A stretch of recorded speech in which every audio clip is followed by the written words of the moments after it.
Wish you happy new year. இந்த இயரை நீங்கள் ரொம்ப சந்தோஷமாகவும் அழகாக மாற்றுற மாதிரியும் ஸ்டார்ட் பண்ணுங்கள். ஆனால் எனக்கு என்னமோ இந்த நியூ இயர் வந்து அவ்வளோ அழகாக ஸ்டார்ட் ஆகலை அப்படின்னு சொல்லிட்டு தான் சொல்லணும். ஃபஸ்ட் இந்த வீடியோவில் நீங்கள் எதை பற்றி பார்க்க போகிறீங்கன்றதை உங்களுக்கு தெளிவாக சொல்லிடுறேன். இந்த வீடியோவில் நீங்கள் என்னுடைய பர்சனல் லைஃப்பை பற்றியும் என்னுடைய எமோஷன்ஸ், என் கூட யார் இருக்காங்க, அவங்க எனக்கு என்னென்ன பண்ணியிருக்கான்றதை பற்றி தான் நீங்கள் வந்து பார்க்க போகிறீங்க. இதை ஏன்டா வந்து அது நியூ இயர் அன்றைக்கி நீ பேசுகிற அப்படின்னு சொல்லிட்டு நீங்கள் யோசிக்கலாம்.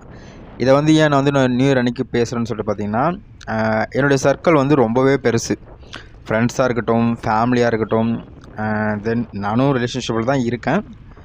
ஆனால் அதில் வந்து நான் எந்த லெவலுக்கு இருக்கேன்றதை வந்து நீங்கள் இந்த வீடியோ பார்க்குறது மூலிமா புரிஞ்சுக்கலாம். என்னென்னு சொல்லிட்டு பார்த்தீங்கன்னா, இன்றைக்கி வந்து நியூ இயர். உங்களுக்கு அட்லீஸ்ட் ஒரு 5 பேராச்சு அட்லீஸ்ட் ஒரு மெசேஜாச்சும் பண்ணியிருப்பாங்கல்ல, ஹாப்பி நியூ இயர்னு சொல்லிட்டு. பட் நான் இந்த டைமில் வந்து பைக் ஓட்டிகிட்ருக்கேன். ஆனால் இப்போ வரைக்கும் எனக்கு ஒரு மெசேஜ், ஒரு கால் எதுவுமே வரல. ஆனால் எனக்கு வந்து ஃப்ரெண்ட்ஸ் சர்க்கிள் அதிகம். நான் வந்து ஒரு லவ் ரிலேஷன்ஷிப்பில் இருக்கேன், எல்லாமே இருக்கேன். ஆனால் இருந்தும் எனக்கு எந்த ஒரு விசேஷம் வரல. காரணம் என்ன வச்சுக்கோங்களேன், எல்லாருடைய லைஃப்லேயும் என்னுடைய இம்பார்ட்டன்ஸ் வந்து அவ்வளோவா தான் இருந்திருக்கு. என்ன ஒன்று, அதை நான் தெரிஞ்சுக்கிறதுக்கு எனக்கு வந்து ரொம்ப வருஷங்கள் ஆகிருக்கு. உங்களுக்கும் உங்கள் லைஃப்பில் உங்களை அந்த மாதிரி ட்ரீட் பண்ணுற பர்சன்ஸ் தோன்று தான் நீங்கள் இருக்கீங்கன்னா, சீக்கிரமாக அதை வந்து அண்டர்ஸ்டாண்ட் பண்ணி அவங்கக்கிட்டேருந்து விலகி இருங்க. ஏன் விலகி இருங்கன்னு சொல்கிறேன்னா, அது வந்து உங்களை வந்து மென்டலாக டிஸ்டர்ப் பண்ணும். அவங்க உன்னை திட்ட போகிறதில்ல, அடிக்க போகிறதில்ல, உனக்கு தப்பாக எதுவும் பண்ண போகிறதில்ல. பட் உங்களுக்கான ஒரு இம்பார்ட்டன்ஸ் கொடுக்காத போது அதோடைய பெயினை வந்து உங்களால் தாங்கிக்க முடியாமல் நீங்கள் அதிலே ரொம்ப டிஸ்டர்ப் ஆகி நீங்கள் வேறு ஒரு விஷயங்களை வந்து அது பண்ணுறதுக்கோ இல்லை சம்திங் அந்த மாதிரிலாம் வந்து அது விஷயங்கள்லாம் நடக்கும். எனக்கு என்ன நடந்துச்சுன்னா, இப்போ ஃப்ரெண்ட்ஸ்லாம் இருக்காங்க, ஓகேங்களா. நிறைய ஃப்ரெண்ட்ஸே இருக்காங்க. பெஸ்ட்டு ஃப்ரெண்ட்ஸ் எல்லாமே பெஸ்ட்டு ஃப்ரெண்ட்ஸாக தான் இருப்பாங்க. பட் ஆனால் என்ன வந்து ஒரு ப்ராப்ளம் சொல்லி பார்த்தீங்கன்னா, நான் வந்து அவங்களுக்கு பெஸ்ட்டு ஃப்ரெண்டு தான். பட் ஃபஸ்ட்டு பெஸ்ட்டு ஃப்ரெண்டுன்னு சொல்கிற மாதிரி எனக்கு ஒருத்தர் கூட கிடையாதுன்னா அவங்களுக்கு நான் கிடையாது, அந்த மாதிரி தான் சொல்லணும். இப்போ அவங்கக்கிட்ட வந்து உங்களுடைய பெஸ்ட்டு ஃப்ரெண்ட்ஸ் யாருன்னு சொல்லிட்டு கேட்டால் வச்சுக்கோங்களேன், ஒரு 5 பேராச்சு லிஸ்ட்டில் என்னுடைய பேரையும் சேர்த்து சொல்லுவாங்க. பட் உங்களுடைய ஃபஸ்ட்டு பெஸ்ட்டு ஃப்ரெண்ட் அப்படின்னு சொல்லிட்டு யாருன்னு சொல்லிட்டு கேட்டிங்கன்னு வச்சுக்கோங்களேன், என்னுடைய பேரை ஒருத்தர் கூட சொல்ல மாட்டாங்க. எனக்கு அதுதான் புரியல. 24 இயர்ஸ் ஆக போகுது. ஆனால் இன்னி வரைக்கும் எனக்கு நீ தான் ஃபஸ்ட்டு அப்படின்னு சொல்கிற மாதிரி இன்னி வரைக்கும் என்னால் ஒரு பர்சனை கூட சம்பாதிக்க முடியல.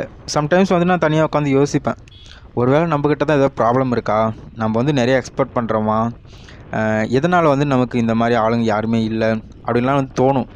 பட் தோன்றும் போது மனுஷனுடைய இயல்பே வந்து எக்ஸ்பெக்ட் பண்ணுறது தானே. நம்ம கூட ஒருத்தங்க இருக்காங்கன்னா அவங்க வந்து நமக்காக இது பண்ணணும், நம்ம கூட இப்படி இருக்கணும், இதெல்லாம் வந்து நம்ம நார்மலாக எக்ஸ்பெக்ட் பண்ணுறது தானே. இதில் போய்ட்டு என்ன தப்பு இருக்குது? இதுலேயும் லவ் ரிலேஷன்ஷிப்பும் இருக்குது, ஓகேங்களா. எப்படி பார்த்தாலும் இந்த வீடியோ பார்க்கறதுல வந்து பாதி பேருக்கு வந்து பாதி பேர் என்னுடைய ஃப்ரெண்ட்ஸ் தான். ஸோ அதனால் அவங்களுக்கு வந்து என்னுடைய பர்சனல் லைஃப்பும் தெரியும்.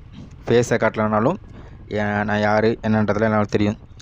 ஆனால் அவங்களுமே எப்படின்னா வச்சுக்கோங்களேன், ஒரு சண்டை ஆகுதுன்னா திரும்ப வந்து நான் பேசினா பேசுவாங்க, இல்லைன்னா இல்லை சண்டையில் இருக்கிற போது இந்த மாதிரி எதனா ஒரு ஃபெஸ்டிவலோ இல்லை வந்து இந்த மாதிரி நியூ இயர் சம்திங் இந்த மாதிரி எதனா ஒன்று வருதுன்னு வச்சுக்கோங்களேன், நம்ம விஷ் பண்ணால் அவங்க வந்து நம்மளை வந்து அவாய்ட்லாம் பண்ண மாட்டாங்க.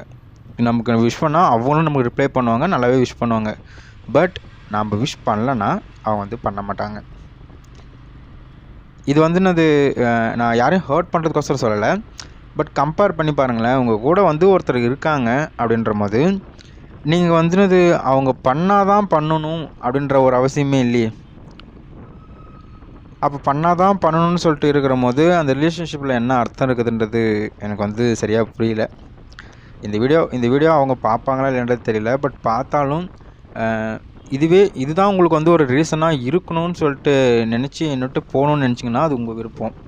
நான் அதில் வந்து தடையாக இருக்க போகிறது கிடையாது. பட்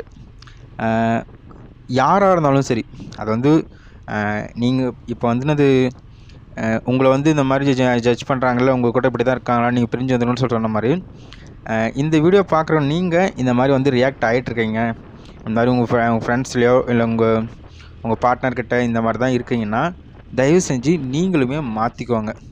ஏன்னா உங்கள் கூட எனி ரிலேஷன்ஷிப்பில் ஒரு பர்சன் இருக்காங்கன்னா அவங்களுக்கு வந்து மினிமம் உங்கள்கிட்ட இருக்கிற ஒரு எக்ஸ்பெக்டேஷன் எல்லாருக்குமே இருக்கும். அந்த எக்ஸ்பெக்டேஷன் என்னவாக இருக்குன்னா அவங்க நம்மளுக்கு இம்பார்ட்டன்ஸ் கொடுக்கணுன்றது தான்.